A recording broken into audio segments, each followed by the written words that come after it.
신바람 사연 아파트. 오늘의 사연 시작하겠습니다. 안녕하세요. 올해로 결혼 21년 차를 맞는 40대 후반의 여자입니다.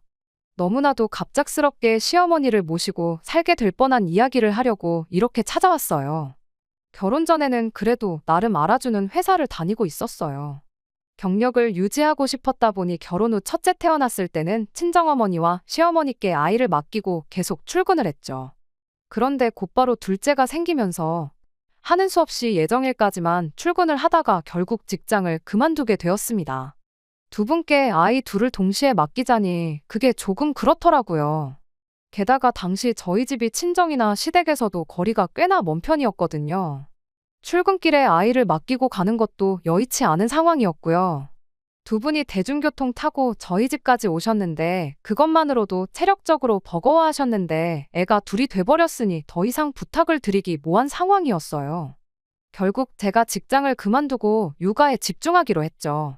아이들이 커가는 모습을 보는 건 행복했지만 여지껏 쌓아놓은 경력을 포기한 건 많이 아쉬웠어요. 그러다 아이들 둘 다 중학교 들어가면서 애들 학원 다니고 그렇게 되니 시간적인 여유가 많이 생기더라고요. 그래서 그때부터 다시 일을 시작해야겠다 결심을 했습니다. 사실 저금도 많았던 데다가 남편 외벌이로 먹고 사는데 아무 지장 없을 정도였고 남편 또한 뭘 이제 와서 몸 힘들게 다시 취직이냐고 하기도 했었어요. 그래도 사람 일이 어떻게 될지 모르는 거잖아요. 아직 한참 먼 미래의 이야기 같긴 하지만 애들 둘 다 시집장가 보낼 때 단돈 10,000원이라도 더 보태주고 싶은 부모 마음도 한몫했고요. 새 직장을 구하면서 경력을 살리면 참 좋겠다 싶었지만 사실 경력 끊긴 지가 10년도 더 넘은 이야기인데 쉬운 게 아니더라고요. 강산이 변할 만큼의 세월인데 내가 사장이라도 나를 안 뽑겠구나 생각하니 그렇게 아쉽지는 않았습니다. 그래서 되는 대로 일단 집 근처에 있는 마트 시식 코너에서 일을 시작했는데 저희 언니가 그런 저를 안쓰럽게 생각했나 봐요. 언니랑 형부가 사업을 하고 있었는데 마침 일손이 부족한 참이었다고 저보고 같이 일하지 않겠냐고 물어왔어요. 사실 언니네가 하는 사업이 일손이 많이 필요한 사업은 아니거든요. 원래도 언니랑 형부 둘이서 꾸려나가고 있기도 했고 말이죠. 저를 위해 억지로 자리를 마련해 준 거다 보니 없는 눈치가 다 보였어요. 그래도 마트에서 일하는 것보다야 사무실에서 일하고 있으면 저한테 다른 기회가 오진 않을까 하는 생각에 염치불구하고 같이 일을 하기로 했습니다. 물론 없어도 되는 자리를 만들어준 거나 마찬가지다 보니 그리고 언니네가 영세하는 작은 사업체다 보니 월급이 높은 편은 아니었어요. 그래도 제 경험을 바탕으로 이것저것 시도해 본 결과 제 밥값 정도는 할 수 있을 만큼 언니네 사업이 전보다 더 잘 굴러가기 시작했습니다. 물론 거기까지 오는데 몇 년이나 걸리긴 했지만 이렇게 다시 일을 할 수 있다는 게 참 좋았어요. 그런데 올해 초에 난데없이 남편이 저한테 직장을 그만두면 어떻겠냐고 물어왔어요. 그때까지는 남편이 왜 그런 말을 꺼냈는지 그 이유를 몰랐습니다. 왜냐고 물었더니 그냥 당신 나이 먹고 고생하는 것 같아 보여서 안쓰럽다는 대답을 했어요. 자기 친구들 마누라 보면 어디 놀러 다니기 바쁜데 자기 벌이가 친구들에 비해서 절대 모자라는 게 아닌데 괜히 마누라 고생시키고 있는 것 같아서 마음이 안 좋다나요. 솔직히 그 말만으로도 기분이 좋았죠. 남편이 나를 이만큼이나 위해주고 걱정해주는데 기분 안 좋을 사람이 어디 있겠나요? 하지만 남편한테는 그 마음만 받겠다고 했습니다. 지금 이렇게 새로운 경력 쌓으면서 일하는 게 너무 행복하다고, 전업주부로 살 때보다 100배, 1000배 더 즐겁고 언니네 사업도 내가 들어온 다음부터 훨씬 더 잘 되고 있다고 당분간은 이 마음이 바뀔 일은 없을 것 같으니 걱정하지 말라고 했죠. 그런데 알고 보니까 남편이 저한테 직장을 그만두면 좋겠다고 한 게 저를 걱정해줘서가 아니란 것을 알게 되었습니다. 남편이 그 말을 꺼내기 딱 2달 전에 저희 시아버지가 돌아가셨거든요. 아들 입장에서 혼자 된 어머니가 엄청 걱정되었을 거라는 건 이해해요.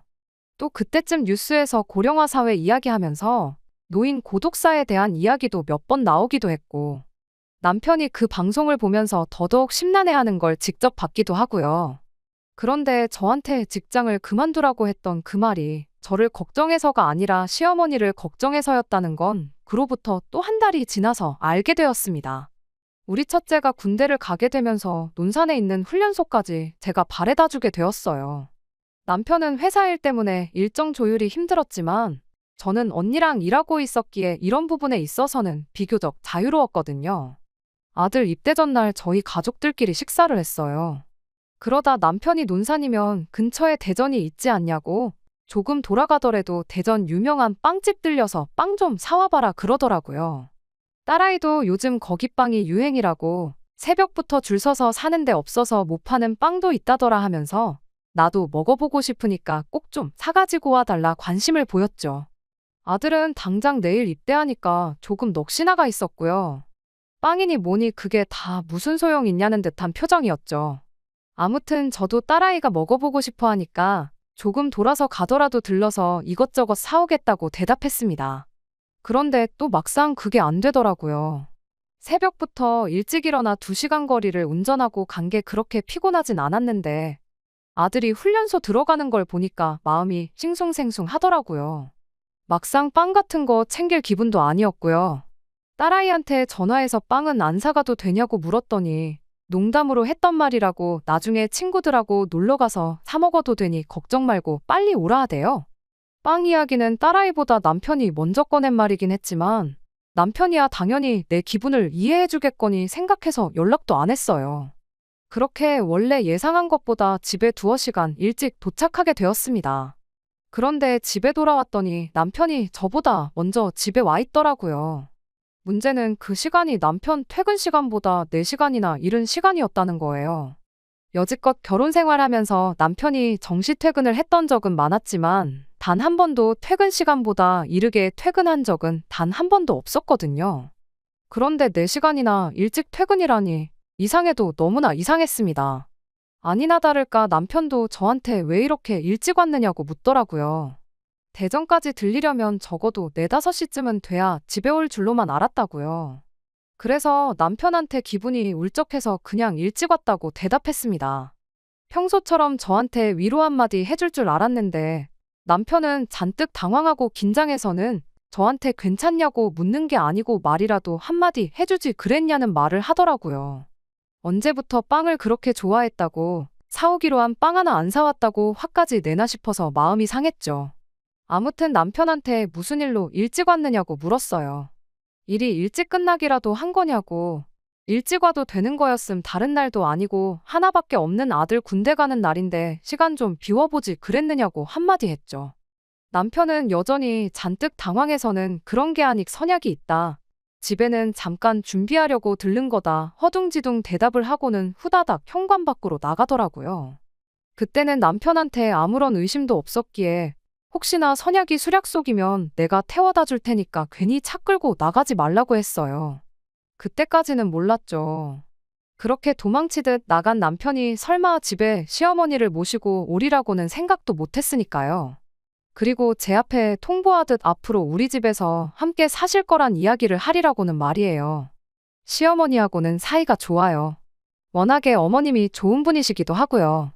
원래 아이들이 친가보다 외가를 더 좋아한다고들 하는데 저희 애들은 친가 외가 가릴 거 없이 할머니라면 엄청 애틋해할 정도입니다. 군대 간 아들 녀석은 외할머니보다 친할머니를 더 좋아하고요. 저 또한 아이들 키울 때 도움을 많이 받았어요. 회사 그만두고 전업주부 시작한 동안에도 어머님이 한동안 저희 집에 와주면서 저를 도와주시곤 했었거든요. 아버님이 돌아가시고 나서 언젠가 저도 어렴풋이 시어머니를 모시고 살면 어떤가 하는 생각을 가졌던 적이 있을 정도로 저 또한 어머님께 마음의 빚 같은 게 있는 상황입니다. 그런데 문제는 남편이었어요. 어머님을 모시고 온 것도 같이 사는 것도 다 좋은데 가족들한테 상의 한마디 없이 모시고 왔다는 게 문제였지요. 심지어 전날에 아들 군대 간다고 모처럼 내 가족이 다 모여서 한참 대화도 나누고 그랬잖아요. 그런데 어떻게 그거에 관련된 말 한마디 없이 어떻게 하루아침에 시어머니를 집에 모시고 올 수 있는지 그리고 오늘부터 함께 살게 되었다고 통보를 할 수 있는지 싶었습니다. 아니나 다를까 아르바이트 마치고 집에 와 있던 딸이 이게 다 무슨 상황이냐고 묻더라고요.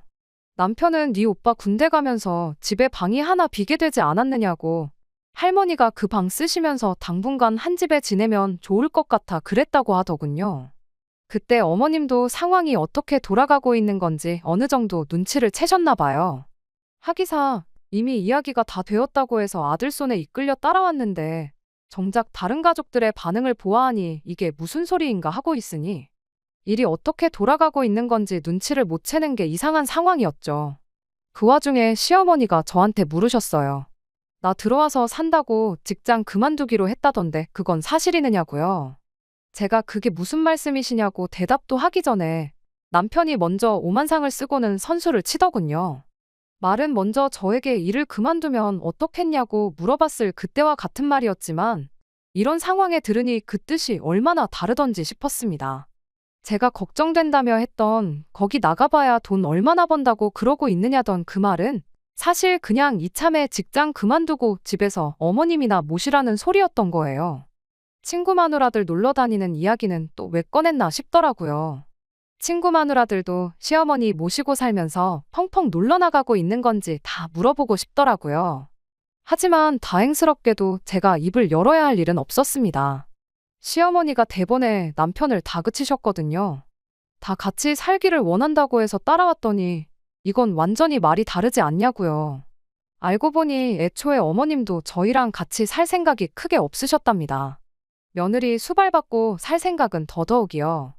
남편이 어머님께 전하길 큰애 군대 가 있는 동안 저도 그렇고 딸아이도 그렇고 저도 직장까지 그만둬가면서 어머님과 같이 지내고 싶어 한다고 그러니 그때까지만이라도 같이 살아달라고 애걸복걸해서 모셔온 거라더라고요. 그런데 막상 집에 와서 보니 저도 그렇고 딸아이도 그렇고 난생 처음 듣는 이야기다 하는 반응을 보니 남편이 당신한테 거짓말을 하고 억지로 모셔왔다는 걸 알게 되신 거예요. 어머님이 딱 잘라 말했어요. 상황 보아하니 가족들끼리 사전에 합의된 것 같지가 않은데 당신 생각이 맞냐고요. 그제서야 남편이 자백을 하더라고요. 혼자 되신 어머니를 어떻게 가만 두고 보겠냐고요. 여전히 저희랑은 그 어떤 말 한마디 하지 않고 어차피 이렇게 된 거 잘 지내보자는 이야기를 꺼내더라고요.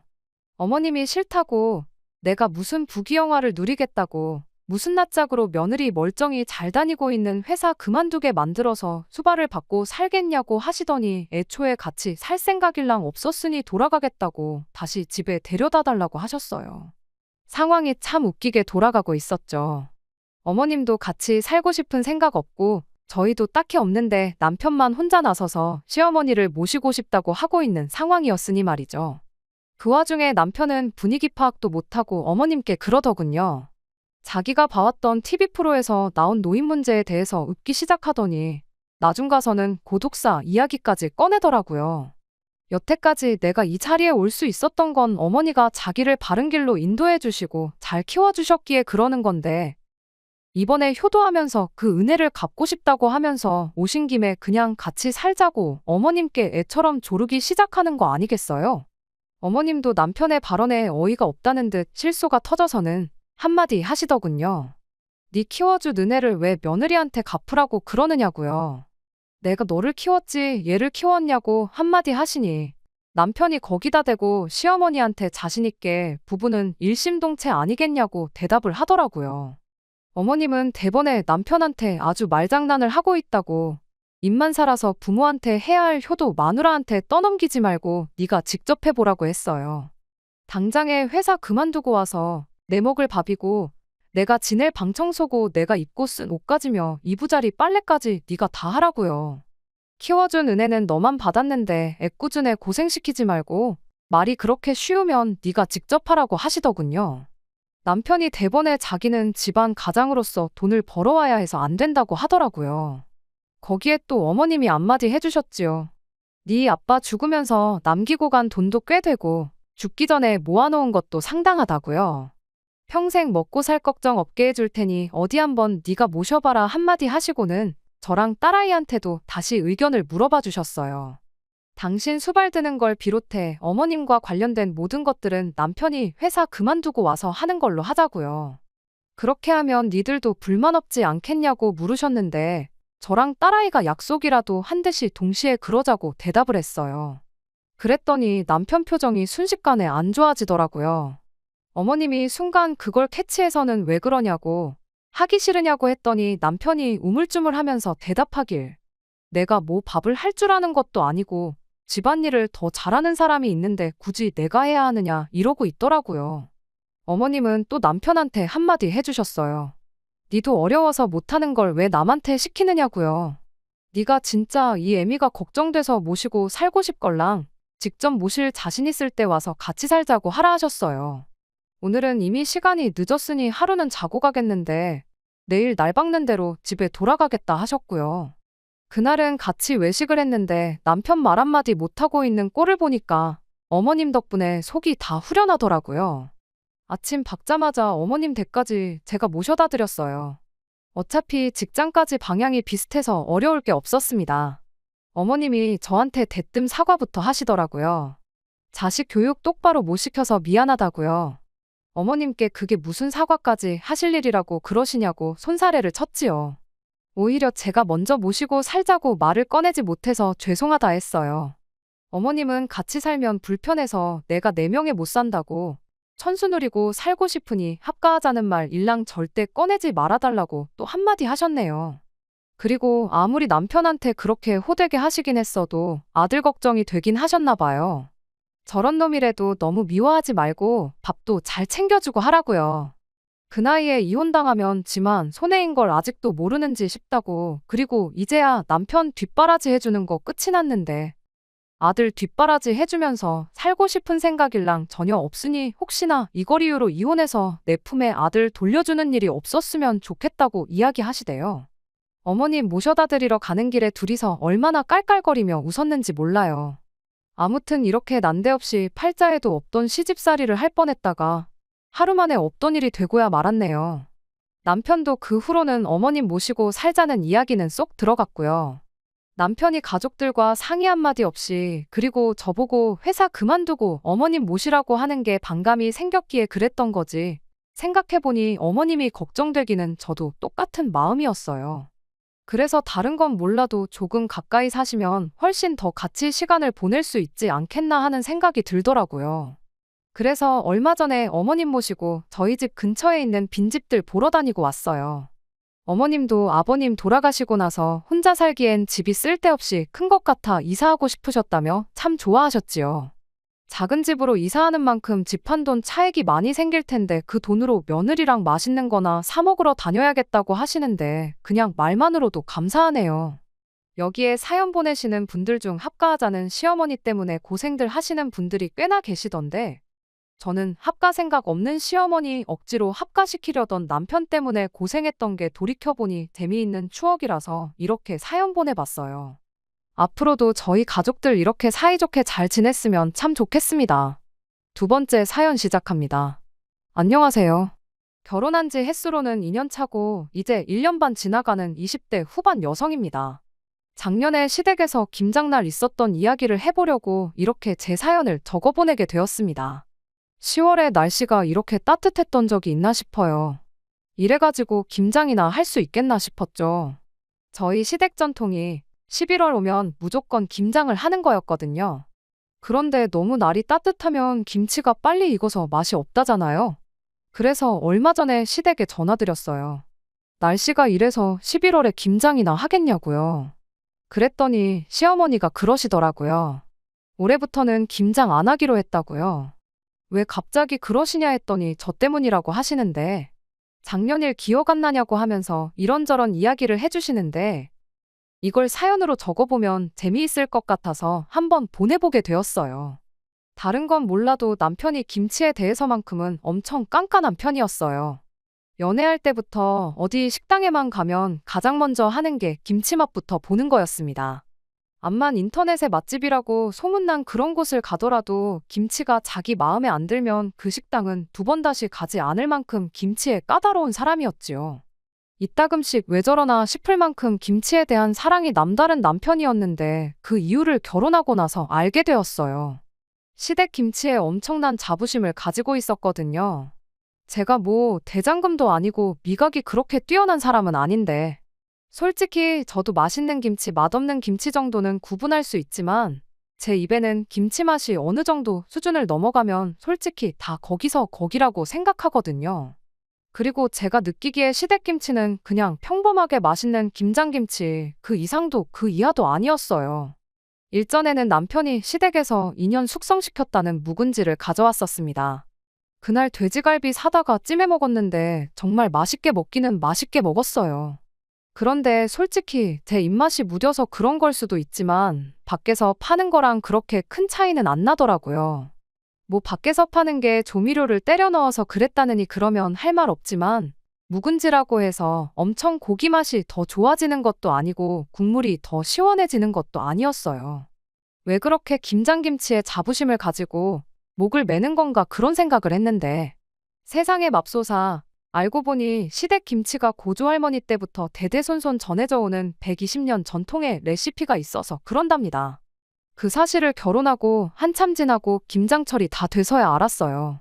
전통 방식의 김장을 해야 한다며 저보고 회사에 3박 4일 휴가까지 내라길래 세상에 이게 무슨 일인가 싶었습니다. 남편한테 무슨 김장을 3박 4일 동안 하느냐고 그냥 우리는 김치 안 먹고 밖에서 사서 먹으면 안 되냐고 했는데 시댁에서는 김장이 엄청 큰 행사니까 절대 빠지면 안 된다고 하더라고요. 3박 4일 김장하는 집이라고 결혼 전에 말을 했어도 그것 때문에 파혼을 하거나 하지는 않았을 텐데 얼마나 힘들길래 그걸 결혼 전부터 숨겼고 왜 이 사실을 결혼하고 나서도 한참이 지나서야 말해주는지 싶었습니다. 김장하는데 대체 뭐 때문에 3박 4일을 하는가 싶었는데 배추 절이는 것부터가 시작이었어요. 당연히 편하게 절여져 있는 배추 사다가 할 줄 알았는데 거기서부터도 120년 전통의 비법이 시작되는 거였습니다. 온 집안 식구들이 나눠 먹을 거라서 배추만 해도 400포기나 되었어요. 난생 처음 보는 김치 공장급 스케일에 넋이 나가더라고요. 그런데 보자 하니까 아주 어이가 없었습니다. 저희 말고도 다른 시댁 식구들 전부 다 시댁에 와 있거든요. 시고모님들은 출가 외인이라고 김장날 안 오는가 싶었고요. 그런데 일하는 사람들은 보니까 전부 여자들 뿐이었습니다. 배추밭에서 배추랑 무 뽑아오는 건 다 같이 하긴 했어요. 그런데 배추 절일 때 보니까 그건 저를 포함해서 시어머니, 시숙모님들만 죽어라고 그 힘든 일을 하고 있었어요. 남편은 물론이고 시숙님들 시아버지 또한 도와줄 생각일랑 안 하고 작년에 묻어놓은 김치 꺼내다가 한참 일하고 있는 저희들 옆에서 고기 구워 먹으며 술 먹고 노래하고 떠들고 아주 놀고 있더라고요. 도무지 이해가 안 돼서 이게 무슨 상황인 거냐고 물어봤어요. 왜 힘쓰는 일을 하는데 남자들은 놀고 여자들만 일하고 있냐고요. 그랬더니 어머님이 말하기를 이게 집안 전통이랍니다. 이 집구석 김장 레시피는 대대로 며느리들이 물려받아 왔다고 다음에는 제가 물려받게 되는 거니 처음이라고 해서 대충 할 생각 말고 똑바로 보고 배우라 하시대요. 아니, 그런데 도무지 이해가 가지를 않더라고요. 레시피를 며느리들이 이어받는 거야 그렇다 쳐도 배추 절이는데 레시피가 뭐가 필요해요. 김치속이라면 또 모를까. 밑동 갈라놓은 배추에 소금 뿌려서 소금물에 담궈 놓으면 끝나는 거 아니겠어요? 밑동 갈라놓는 게 정교한 칼질을 요구하는 작업도 아니고 배추 400포기면 또 얼마나 무거운데 그것부터 집안 남자 식구들은 아무것도 안 하고 있는 게 어이가 없었죠. 그래서 배추 절이면서 가까이 있던 시어머니한테 한마디 했어요. 고조할머니가 좀 치사한 분이셨던 것 같다고요. 아들 자식들 김장날 고생하는 꼴이 보기 싫어서 4대에 걸쳐 내려오게 만든 그 소중한 김장 비법을 며느리한테만 물려주신 거 아니겠냐고요. 그런데 그거 생각 잘못하신 거라고 사실 비법은 며느리가 아니라 자식들한테 물려주셨어야 했다고 했습니다. 어머님이 그게 무슨 소리냐고 하시길래 막말로 그렇지 않냐고. 시고모님들이야 출가 외인이니까 남 취급한다고 쳐도 며느리 또한 사실상 이혼하면 남이 되는 거 아니냐고. 당연히 비법은 아들한테 물려줬어야지. 왜 그걸 며느리한테 물려주기로 정한 건지 이해가 가질 않는다 했습니다. 막말로 이 집안의 며느리는 저 하나밖에 없지 않냐고요. 말인즉슨 유일무이한 며느리인 제가 이 비법을 물려받는 건 안 봐도 비디오인데 이 김장 비법을 물려받는다고 한들 그게 뭐 엄청난 벼슬인가 싶고 그리고 저 혼자서 400포기 담을 생각하니까 벌써부터 머리가 아프다고요. 김장 비법만 전수받아서 이혼해버리면 120년 동안 내려온 전통의 비법이 유실되는 건 한순간이 아니겠냐고 했죠. 시어머니 앞에서 이혼 이야기를 꺼내는 게 좀 되바라진 모습 같긴 했지만 말이 그렇다는 거지 당장 이혼을 한다는 이야기는 아니었으니 어머님도 딱히 뭐라고는 안 하셨어요. 그런데 제 이야기 들어보니까 시어머니는 물론이고 시숙모님들도 그렇구나 싶으셨나 보더라고요. 어머님 때야 이혼이 큰 흠이 되니까 생각을 못 하셨을 수도 있겠지만 저희는 아니잖아요. 무엇보다 제가 꺼낸 말 중에 아들 자식 편하게 해주려고 며느리한테 비법을 물려준 거 아니냐는 말이 다들 와닿으셨나 봐요. 생각해보니 그렇다고.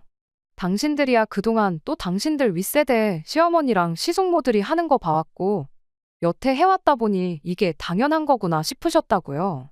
그런데 막말로 따지고 보면 이 집 구석 김치를 하는 건데 정작 이 집 사람들은 김치에 밴댕이젓이 들어가는지 갈치젓이 들어가는지도 모르지 않냐고요. 그 말 듣고 제가 옆에서 한마디 거들었어요. 100번 맞는 말이라고. 지금 당장 우리가 배추를 소금이 아니라 설탕에 절여도 우리가 맞다고 하면 비법도 모르는 사람들이 뭐라 할 수나 있겠냐고 한마디 했죠. 그때부터 다들 스물스물 내가 이걸 여태 왜 해왔지 하는 분위기로 바뀌기 시작했어요. 기세를 몰아서 그 길로 제가 총대를 메고 김장 파업에 돌입했습니다. 갑자기 일잘하던 사람들이 단체로 안 하겠다고 하니 남자들이 이게 무슨 상황인가 하는 표정이었어요. 시어머니가 필두로 나서서 배추 절이는데 비법이 뭐가 필요하냐고. 이 집 남자들 앞으로 김치 먹고 싶으면 김장을 도우라고 한마디 크게 외치시더라고요. 그랬더니 아버님이 배추 뽑아오는 거 도와주지 않았느냐고 하시더라고요. 어머님은 거기다 대고 그건 우리도 똑같이 다 했다고 뽑아만 오면 다냐고 고래고래 소리를 지르셨고요. 아버님이 어머님한테 뭘 잘못 먹었냐고 한마디 하시는데 어머님이 뭘 잘못 먹긴 잘못 먹냐고 여태 배추 절이느라 저녁도 똑바로 못 먹었는데 옆에서 작년김치 꺼내다가 고기 처먹은 게 누구냐고 한마디 하시더라고요. 순식간에 상황이 역전이 돼서 남자들은 초상집 분위기, 여자들은 축제 분위기였어요. 저희도 아버님들이 했던 것처럼 똑같이 옆에서 묵은 김치 꺼내다가 고기 구워 먹고 저희들끼리도 한 잔씩 하고 왁자지껄 떠들고 놀기 시작했죠. 그래도 남편이라고 다들 걱정은 되었는지 잘하고 있는지 한 번씩 가서 봐주고 도와주고 노하우도 알려주시고 그러더라고요. 나중엔 답답했는지 어느샌가 온 가족이 달라붙어서 하고 있었어요. 그리고 다음날 아침에는 아예 업무 분담을 해서 속전속결로 끝내기로 했어요. 한 팀은 김치 육수 내고 한 팀은 양념 재료 준비하고 남자들은 절여놓은 배추를 말리고 다 같이 하니까 금방 끝난다고 엄청 좋아하더라고요. 다음 날이 돼서는 김치속 만들어서 버무리는 작업에 들어갔어요. 이 또한 이내전술로 달라붙으면 금방 끝날 일인 게 눈에 보였지만 이번엔 어머님, 시숙모님들한테 도와주지 말고 남자들만 한번 해보게 하자고 했어요. 얼마나 번거롭고 힘든 일인지 알아야겠냐고요. 남자들은 그런 게 어딨냐며 볼멘소리를 했지만 120년 전통의 비법을 지키고 싶으면 니들부터 배우라는 소리에 꼼짝도 못하고 김치속을 버무리기 시작했죠. 그동안 저는 어머님하고 시숙모님 모시고 읍내에 있는 농협에 가서 돼지고기를 잔뜩 사가지고 왔습니다. 김장 당일날에 또 갓 삶은 수육이 빠질 수가 없잖아요. 일단 평소에 아버님들이 하던 대로 김장하는 거 안 도와주고 옆에서 고기를 삶기 시작했어요. 고기가 다 삶아지고 나서 준비해온 막걸리랑 이것저것 해서 새참을 준비해줬죠. 일하고 먹으니까 더 맛있다며 분위기도 참 좋았어요. 새참 끝나고 나서는 저희도 발벗고 나서서 김치속 버무리는 걸 도왔습니다. 이내전술로 다 같이 달라붙으니 예상한 대로 400포기도 금방이더라고요. 분위기도 전에 없이 좋았는데 저녁이 되니까 어이없는 상황이 발생했어요. 시고모님들이 하나둘씩 와서 김장김치를 내놓으라고 하고 있었으니까요. 하기야 400포기라니 많아도 너무 많다 싶었습니다. 고조할머니가 알고 보니 아들 사랑이 대단한 게 아니고 자식 사랑이 대단하신 분이셨던 거예요. 그렇게 매해 며느리들 부려먹어서 김장시키고 힘들게 담근 김치를 자기 딸들한테 나눠주는 시스템까지 만드셨더라고요. 매해 공짜로 가져가셨지만 올해부터는 안 된다고 김치가 드시고 싶으면 직접 와서 김장을 도우시던지 아니면 김치 10kg에 10만 원씩 내고 가져가시라고 했어요. 대번에 10kg에 10만 원씩 하는 김치가 세상에 어디 있냐고 원성이 자자하더라고요. 그럼 사드시면 되겠네요 하고 올해부터 김장김치는 없으니까 그렇게 아시라고 말했어요. 그렇게 시고모님들한테 받아낸 돈은 어머님하고 시숙모님들한테 똑같이 나눠서 드렸습니다. 고생한 거에 비하면 얼마 안 되는 돈이긴 하지만 이게 어디냐 했더니 다들 좋아하시더라고요. 아무튼 그렇게 제가 시집 오고 나서 첫 김장은 그렇게 끝이 났어요. 올해 김장을 안 하게 된 이유는 일단 날씨 때문에 배추 농사를 완전히 망했다는 게 가장 큰 이유였어요. 그리고 시고모님들도 올해도 김장김치 돈 주고 사가야 되면 자기들은 필요 없다고 그냥 마트표 김치 사서 먹겠다고 했다더라고요. 아버님들도 당장 그날에는 즐겁게 하시는 척 했지만 엄청 고생하셔서 그랬나. 올해는 그렇게 고생하기 싫다고 하셨다더라고요. 배추도 직접 기른 배추가 아니다 보니 뭔가 그동안 먹던 김치 느낌이 아닐 것 같다고 올해는 그렇게 김장을 안 하기로 했다는 겁니다. 날씨도 날씨 나름이고요. 120년 동안 한 해도 빠짐없이 했던 김장인데 이렇게 쉽게 안 해도 되는 거였으면 왜 그렇게 며느리를 부려먹어서 꾸역꾸역 했는지 싶네요. 내년 되면 또 어떻게 나오실란지는 모르겠지만 내년에도 호락호락 해드릴 용의가 없네요. 시어머니도 내년에도 잘 부탁한다고 농담처럼 한마디 해주셨고요. 그냥 김장철도 다가오고 해서 지난 이야기지만 한번 이렇게 꺼내보았습니다. 혹시나 여러분들 중에 집에서 직접 김치를 담그시는데 집안 식구 누구든 간에 일손 한번 안 보태고 김치만 먹으려고 하면 따끔하게 한마디 해주세요. 안 도와주면 국물도 없다고요. 끝까지 들어주셔서 감사합니다. 오늘의 사연은 여기까지입니다. 구독과 좋아요, 알람 설정 부탁드리고 더 좋은 사연으로 다시 찾아뵙겠습니다. 감사합니다.